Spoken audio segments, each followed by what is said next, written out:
In this video, I'm going to show you how to repair a rubber roof using one of these repair kits. So we can see that our rubber roof has a tear along here. So we're just going to use one of these scouring pads. This helps clean the surface, and we're just using some warm water and some fairy liquid. The rough surface on the scouring pad also helps to stick our replacement patch down.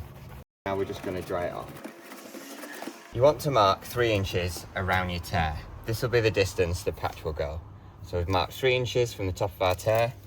We're going to mark 3 inches from the bottom of our tear. We've got 3 inches from the middle and 3 inches. So now we know the exact size to make our patch, and our patch is going to be 9 inches by 6 inches. You can see that our patch is already 6 inches wide, and now we just need to cut it 9 inches to length. Square your line across 9 inches, and then we can use a pair of scissors to cut our patch. It's always useful to round off the corners. Removing the sharp corners prevents any uplift around the edges.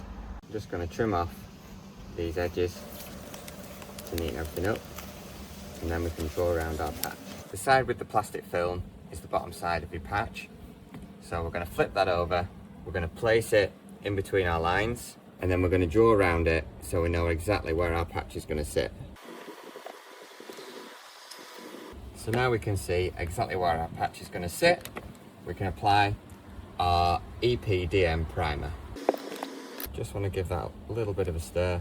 You can use the brush provided that comes in your kit and just apply your EPDM primer.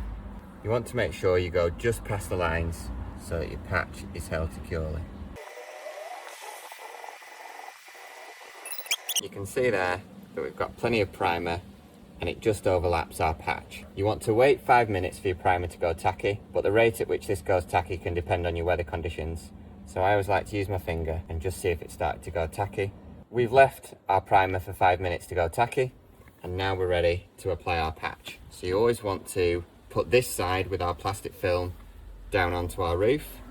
So you just peel off the plastic. This is just a primer. All the adhesive is actually on our patch. Lay your patch over the top. Once you've laid your patch down, you just want to use a seam roller to make sure it adheres properly. Make sure you go right around the edges with your seam roller to ensure that everything has adhered correctly. And you can see there that our primer just overlaps our patch, and we've got a really watertight seal all the way around our perimeter. So I hope you found this video helpful. If you want more DIY content, subscribe to the channel. Thanks for watching.